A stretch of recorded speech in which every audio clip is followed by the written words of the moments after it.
안녕하십니까. 깊은 생각 중등수학 최유림입니다. 오늘은 문자를 사용해서 식을 좀 표현을 해보고 그 문자 대신에 수를 넣어봄으로써 식의 값까지 찾아보는 걸 배워보도록 하겠습니다. 자, 그러면 문자식을 시작을 해볼 텐데 이렇게 시작을 해볼게요. 자, 내가 500원짜리를 여러 개를 가지고 있고 100원짜리를 또 여러 개 가지고 있고 10원짜리도 몇 개 있다고 하자. 자, 이렇게 했을 때 내가 가지고 있는 돈을 식으로 한번 표현을 해보아라 하면 초등학교 때는 네모개, 세모개 500원짜리가 몇 개 있니 그랬을 때 네모개 100원짜리가 몇 개 있니 했을 때 세모개 이런 식으로 표현을 했다면 중학교 1학년부터는 이것을 문자를 사용해서 500원짜리가 X개 있고 100원짜리가 Y개 있고 10원짜리가 Z개 있을 때 우리가 가지고 있는 돈이 총 얼마입니까? 라고 식으로 한번 표현을 해보아라. 이렇게 물어보면 이렇게 나타내겠죠? 자, 500원짜리를 X개 있다라고 했을 때 내가 가지고 있는 돈은 500 곱하기 X1. 100원짜리 Y개 있다고 하면 100 곱하기 Y1. 10원짜리 Z개 있으면 10 곱하기 Z1.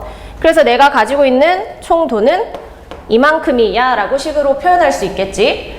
근데 앞으로 이렇게 식으로 나타내기 연습을 조금 더 할 텐데 나타내다 보면은 연산기호가 좀 많이 사용이 되기 때문에 식이 길어질 수 있어. 그래서 우리는 수학을 배우는 데 있어서 좀 간략함을 추구하기 때문에 저 연산기호 중에서 곱셈기호는 생략을 하도록 하자. 곱하기 연산기호를 앞으로 생략을 해서 쓸 텐데 우리가 좀 약속이 있기 때문에 그 약속들을 좀 정리를 해보도록 할게. 먼저 문자하고 어떤 수하고 곱해져 있다라고 한다면 곱셈기호 생략하면서 그 숫자는 문자의 맨 앞으로 가지고 가도록 하자. 자, 무슨 말이냐면 X하고 4하고 곱해져 있다라고 했을 때 곱셈기호 생략하면서 X4라고 쓰지 않고 4를 앞으로 가져간다. 해서 4x 이렇게 읽어주면 돼. 다시 마이너스 2하고 x하고 곱해져 있다. 그러면 마이너스 2x 이렇게 쓰면 된다는 얘기겠지. 근데 만약에 1이라는 숫자랑 문자랑 곱해져 있다고 하면 그 1은 생략해서 쓰도록 하자. x하고 1이랑 곱해졌을 때 자 1은 곱하나 마나 자기 자신이기 때문에 그냥 x 이렇게 쓰도록 하자는 얘기겠지. 마찬가지로 x 곱하기 마이너스 1이야. 그러면 마이너스 x 이렇게 쓰도록 한다는 뜻이야. 근데 0.1이라는 숫자랑 문자랑 이렇게 곱해져 있을 때 친구들이 1을 또 여기서도 생략을 해버리는데 1이라는 것은 정수에서만 생략을 하도록 하자. 다시 이렇게 소수점 아래의 1은 생략하지 않고 그대로 0.1x 이렇게 쓴다는 얘기지. 다시 x 곱하기 마이너스 0.1이야. 그럼 이 녀석은 마이너스 0.1 살리고 x 이렇게 쓴다는 뜻이야.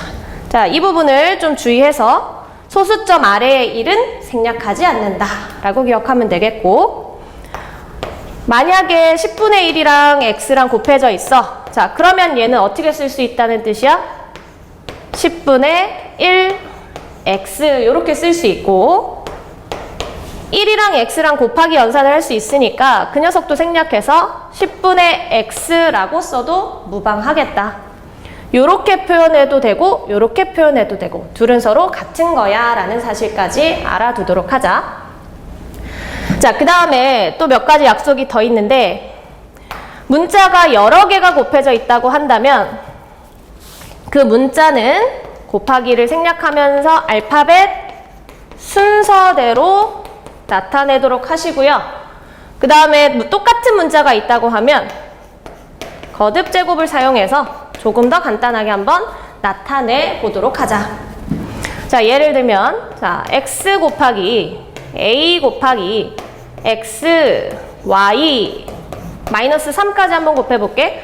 자, 이런 식으로 여러 개가 곱해져 있을 때도 마이너스는, 아니, 곱셈이죠. 곱셈 기호는 생략해서 쓰도록 하자. 그 다음에 숫자는 맨 앞으로 가져간다 했으니까 마이너스 3에 문자가 A, X, X, Y 순으로 와야 되겠죠? 근데 X가 2번이니까 거듭제곱으로 요렇게 붙이도록 하자. 자, 여기까지 약속을 전부 다 지켜줄 수 있겠죠? 자, 그 다음에 곱셈 기호 생략하는 것처럼 나눗셈 기호도 생략을 할 수 있는데 나눗셈 기호도 한번 생략을 해보도록 하자.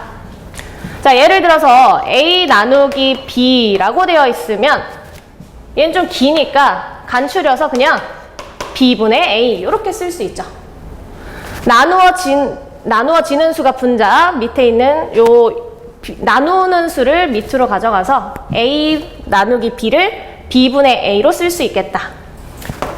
X 나누기 5 같은 것은 그냥 5분의 X 이렇게 쓸 수 있겠고 마이너스 3 나누기 X야. 그러면 얘는 X분의 마이너스 3 이렇게 쓸 수 있다는 뜻이겠지. 근데 만약에 나누는 숫자가 분수라고 하자. A 나누기 B분의 C를 한다고 하면 나눗셈 기호는 곱셈으로 바꿀 수 있으니까 곱셈으로 바꿔버리고 역수를 이렇게 붙여버리겠죠? 그럼 이 곱셈은 또 생략할 수 있다고 했으니 분모에는 C만 있고 A는 분자에 있는 B랑 곱해져서 A, B 이렇게 쓸 수 있도록 하는 거지.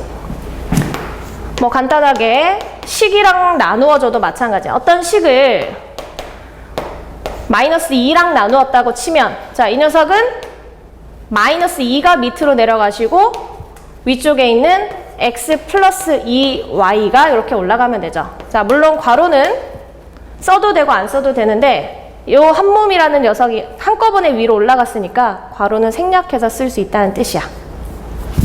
괄호를 쳐도 되고 안 쳐도 됩니다. 자, 만약에 플러스 3이랑 x 플러스 y가 나눠졌다고 하면 어떻게 써야 되죠? 요 녀석이 밑으로 내려가야 되니까 x 플러스 y가 통으로 내려가고 위에는 플러스 3이 올라오시면 되겠죠. 자, 이때 플러스는 생략을 할 수 있다고 했으니까 생략해서 써도 되고 역시 괄호도 역시 써주나 안 써주나 똑같기 때문에 굳이 쓸 필요가 없어. 그래서 x 플러스 y분의 3이라고 나타내면 되겠다. 자, 이제는 그 식에 우리가 표현해본 그 식에다가 문자 대신에 수를 넣어봄으로써 자, 어떤 수를 대입함으로써 식의 값을 찾아보자 이렇게 되는데 식의 값이라는 것은 어떤 문자 대신에 수를 대신해서 넣는다. 어떤 숫자를 문자 대신해서 넣었을 때 나오는 그 식을 계산한 값을 식의 값이라고 얘기하는 거야. 그래서 요것을 조금만 더 연습을 해볼게. A가 3이라고 하고 B가 마이너스 2라고 했을 때 뭐 예를 들어서 2A 플러스 5B라는 식이 있다. 그럼 이 식의 값을 한번 찾아보아라 한다면 A 대신에 3을 대입하는 거고 B 대신에 마이너스 2를 대입해서 쓸 거야. 근데 우리가 나타낸 이 식은 2A라는 식에 곱하기가 생략되어 있는 거니까 우리 처음 하는 친구들은 이렇게 한 번씩 써서 하시고 좀 잘 되는 친구들은 머릿속으로서 아, 곱하기가 생략되어 있구나 라고 생각을 해줘야 된다는 얘기지. 자, 그때 뒤에는 5 곱하기 B가 이렇게 곱하기가 생략되어서 쓴 거니까 이 A랑 B 자리에다가 얘네들을 대신해서 집어넣으면 돼. 그럼 2 곱하기 자, A 대신에 3을 집어넣자 이렇게 되겠죠? 5 곱하기 B 대신에 마이너스 2를 대신해서 넣자 이렇게 되는데 연산기호가 붙어버리면 보기가 좀 그러니까 음수를 대입할 때는 마이너스를 꼭 치도록 합시다. A 대신에 3 넣고 B 대신에 마이너스 2 집어넣을 때는 괄호를 표시하면서 대입을 해보면 이제는 계산할 수 있겠죠. 2, 3은 6, 5 곱하기 마이너스 2는 마이너스 10 더한 거니까 요대로 계속 더하기를 하면 마이너스 4가 되겠구나. 요렇게 계산을 한다는 얘기야. 자, 마찬가지로 B분의 A를 A, B가 동일하게 3과 마이너스 2라고 했을 때 B분의 A의 값을 한번 찾아보아라 한다면 자, 이 녀석은 사실상 A 나누기 B가 생략되어 있는 건데 저 A 대신에 3을 넣고 B 대신에 마이너스 2 괄호 쳐서 넣으라 그랬죠? 그것을 나누기를 한다면 3 나눗셈을 이제 곱하기로 다시 돌려서 마이너스 2분의 1이야 라고 계산을 해보면 곱했을 때 얼마가 나오니? 마이너스 2분의 3이야. 이렇게 나오겠죠. 그럼 결론적으로 여기다가 그냥 여기다가 마이너스 2 넣고 여기다가 3 넣은 결과랑 차이 없이 그대로 쓸 수 있으니 정수일 때는 그대로 대입해서 마이너스 2분의 3이구나. 이렇게 써도 상관이 없어. 근데 만약에 분수라고 한다면 자, x 대신에 4분의 3을 넣고 y 대신에 마이너스 2분의 1을 한번 넣어봐 라고 한다면 자, y분의 x를 한번 계산을 해볼게. 자, y분의 x 그러면 y 대신에 마이너스 2분의 1을 넣고 x 대신에 4분의 3을 넣어버리면 니들이 좀 잘 보지 못한 모양의 분수가 이렇게 생겨버린다는 거지. 자, 이 녀석은 분수 안에 분수가 들어갔다 해서 분수가 중복되어서 사용이 되었다고 해서 번분수라고 얘기를 할 텐데 요거 푸는 방법은 요렇게 생각을 해주면 될 것 같아. 조금 이따가 정리를 다시 해줄 텐데 자, 일단 분수 안에 분수가 들어갔다. 그러면 위쪽에 있는 이 분수와 아래쪽에 있는 이 분수의 나눗셈 계산이잖아. 그래서 나눗셈을 다시 살려서 써준다면 요렇게 계산할 수 있겠지? 4분의 3에 나누기 마이너스 2분의 1이야 라고 쓸 수 있잖아.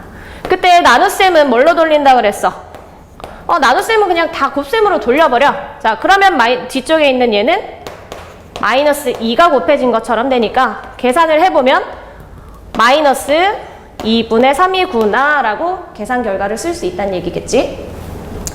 근데 이 친구들이 이제 문제 풀다 보면 조금 자주 등장을 할 테니까 내가 여기 문자로서 좀 정리를 해줄게. 일단 봐봐. 내가 x 대신에 이렇게 할게. 번분수는 분수 안에 또 다른 분수 a분의 b 그리고 또 다른 분수 c분의 d 이렇게 있다는 뜻이니까 자, 이 녀석을 계산을 할 때는 어떻게 한다? 위쪽에 있는 분수와 아래쪽에 있는 분수가 뭐가 되었다? 나누기가 되었다.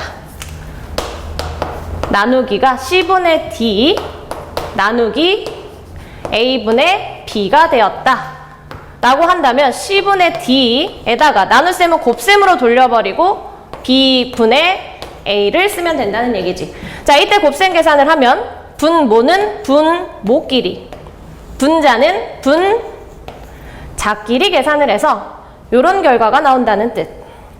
자, 여기까지 이해되죠? 만약에 분수 안에 또 다른 분수가 들어가서 번분수 모양이 나왔다. 그러면 친구들이 나눗셈 계산이 생략된 거구나 해서 이렇게 풀어주면 되는데 이게 좀 자주 나왔을 때는 이렇게 계속 하다 보면 좀 시간이 오래 걸리니까 우리는 한 방에 좀 처리를 하도록 하자. 자, 번분수가 등장을 했을 때 마지막 결과를 보시면 분모 자리에 B하고 C하고 곱해졌지. B, C가 어디에 있냐면 여기 안쪽에 있는 애들끼리 곱해져서 나타낸 거다. 그 다음에 분자 자리에 보시면 A하고 D하고 곱해졌는데 A하고 D는 어디에 있냐면 이렇게 바깥쪽에 있는 애들이 되겠죠. 자, 그래서 정리할게. 앞으로 번분수가 나오시면 분모 자리에 번분수 안에 안쪽에 있는 곱끼리, 안쪽 곱끼리 아래쪽으로 분모 자리에 들어가시자. 그 다음에 분자 자리에는 바깥쪽에 있는 바깥쪽에 있는 밖이라고 쓸게. 바깥쪽에 있는 곱끼리 곱해서 분자 자리에 가도록 하자. 간단하게 몇 개만 해보고 설명을 끝내도록 합시다. 자, 예를 들어서 2분의 3에 4분의 5가 있어. 자, 자, 이거 계산을 한다고 하면 안쪽에 있는 곱길이 아래로 내려가시고 바깥쪽에 있는 곱길이 위로 올라가서 분모에는 12, 분자에는 10 계산해주면 6분의 5 이렇게 쓰면 되고, 만약에 2분의 3 분의 4라는 것이 들어있다고 하면 분수분의 분수가 들어가 있어야 되는데 이렇게 4라는 애들이 나오면 그냥 4는 1분의 4구나 이렇게 생각해주면 돼. 그럼 안쪽에 있는 곱은 3이 되겠고 바깥쪽에 있는 곱은 8이니까 결과는 3분의 8이구나 해주면 되겠고, 자, 만약에 분모 자리에 이렇게 2라는 숫자가 있다고 하면, 자, 이런 식으로 되어 있다고 하면 분모도 역시 1분의 2라고 생각해주면 되겠죠? 그래서 안쪽 곱이 얼마야? 6이고 바깥쪽 곱이 얼마야? 5야. 그래서 6분의 5.